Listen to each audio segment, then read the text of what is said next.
اعوذ باللہ من الشیطان الرجیم، بسم اللہ الرحمن الرحیم۔ حدیث ربیہ مشہور حدیث ہے، مزید تفصیل ڈسکرپشن میں دیکھ لیجئے۔ اس کے علاوہ میں ریکویسٹ کروں گا کہ ٹرانسکرپٹ بھی دیکھ لیں اگر دیکھ سکتے ہیں تو۔ اب سوال یہ پیدا ہوتا ہے کہ حدیث ربیہ رضی اللہ تعالیٰ عنہ جو ہے، اس سے ختم النبوہ کے خلاف کس طرح استدلال ہوتا ہے، اور بعض بریلوی حضرات استدلال کی بنیاد پر حدیث رد نہیں کرتے، حالانکہ ان کا تو قاعدہ ہے کہ اگر کسی کتاب سے اسلام کے خلاف استدلال کوئی کر جائے تو وہ کتاب ہی غلط ہے، جیسا کہ تحذیر الناس کے بارے میں ان کا خیال ہے کہ اس سے منکر ختم النبوہ نے بھی استدلال کیا ہے، حالانکہ ان کا استدلال ٹھیک نہیں ہے۔ بہرحال اصول تو ان کا یہی بن گیا نا کہ اگر کسی روایت سے، لیکن اس کا جواب کیا ہے؟ دیکھیے، حضرت ربیہ بہت بڑے صحابی ہیں، ان کی بڑی تعظیم ہے، بڑا مقام ہے، تو یہ رسول اللہ کی خدمت میں حاضر تھے۔ وضو کے بارے میں تو انہوں نے کیا فرمایا کہ رسول اللہ ان سے خوش ہوئے تو فرمایا سل۔ اب سل کا معنی ہے سوال کرو، پوچھو، آسک، کوسچن، لیکن اور بھی معنی ہو سکتا ہے۔ تو اس لفظ کا معنی سل، انہوں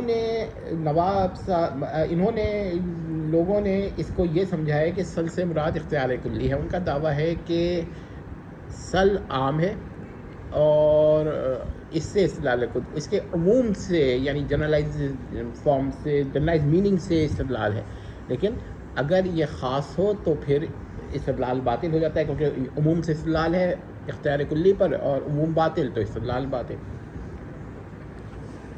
تو لیکن اب یہ لوگ کہتے ہیں کہ سل کا لفظ کو تخصیص نہیں ہو سکتی، اس کو خاص کیا ہی نہیں جا سکتا، لہذا ہم کہتے ہیں کہ ایسی صورت میں تو پھر ممکن ہے ختم النبوہ کا استدلال کا کیا جواب ہے۔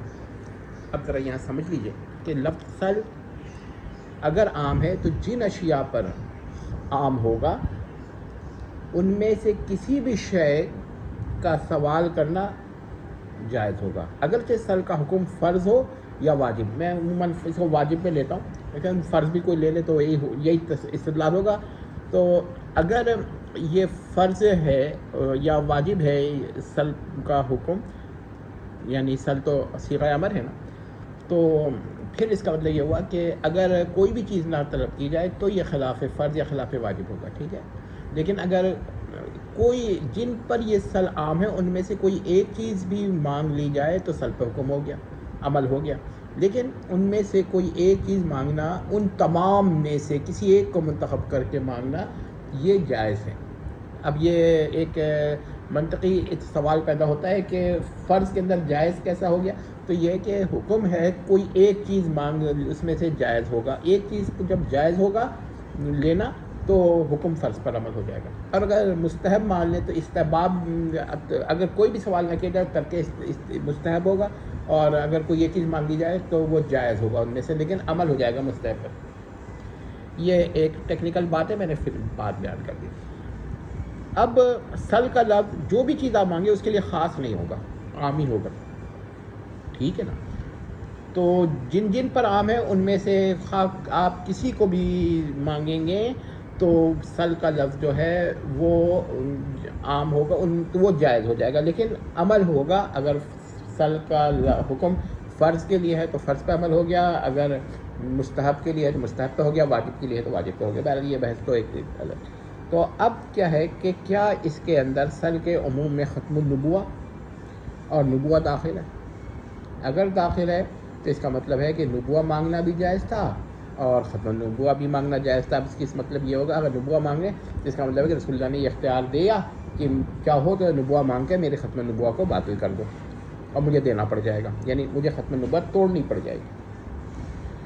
اور اگر وہ ختم النبوہ بھی داخل ہے تو اس مطلب وہ بھی مانگا جا سکتا تھا، یعنی مسئلہ سمجھیں کہ ختم النبوہ، تو اس کا مطلب یہ ہوا کہ رسول اللہ ختم النبوہ سے، خاتم النبیین سے تو الیاذ باللہ معذور ہو جائیں اور کیا کہتے ہیں صرف نبی رہ جائیں، تو یہ عقیدہ ہوگا۔ تو اس کا مطلب ہے کہ آپ کو ماننا پڑے گا کہ اس سے ختم النبوہ اور نبوت دونوں خارج. اب یہ دونوں خارج تو ضروریات دین سے یہ مخصوص ہو گئی روایت. اس کا عموم سل کا عموم ضروریات دین سے مخصوص ہے، لیکن یہ حضرات کسی بھی طرح کے تخصیص نہیں کرتے جس کا ضروریات دین سے بھی یہ مخصوص نہیں ہے، کسی طرح بھی مخصوص نہیں مانتے. تو ضروریات دین سے بھی مخصوص جو چیز ہو تو اس کے اور کیا کہتے ہیں، یعنی ضروریات دین تو محتاج نسل نہیں ہوتا، اور بقول بعض کے کہ محتاج قرآن بھی نہیں ہے. تو پھر آپ سوچیں اتنی مضبوط دلیل سے ضروریات الدین سے جو چیز مخصوص ہو اس کو یہ کہہ رہے ہیں غیر مخصوص ہے. بہرحال یہ تو غیر مخصوص کہہ رہے ہیں. تو پھر اب یہ سوال یہ ہے کہ اگر نبوہ اور ختم النبوہ داخل ہے تو پھر نبوہ بھی مانگنا جائز اور ختم النبوہ بھی مانگنا جائز. ٹھیک ہے، وہ نہ مانگا الگ بات ہے، لیکن مانگنا جائز ہو گیا. اور اب ہم کہتے ہیں کہ رسول اللہ آخری نبی ہیں، رسول اللہ کے بعد کسی کو نبوہ نہیں ملے گی، تو ختم النبوہ بھی مانگنا کفر اور نبوہ بھی مانگنا کفر، کیونکہ خاتم نبیین کے بعد نبوہ کی دعا کرنا یا سوال کرنا یہ سراسر کفر ہے.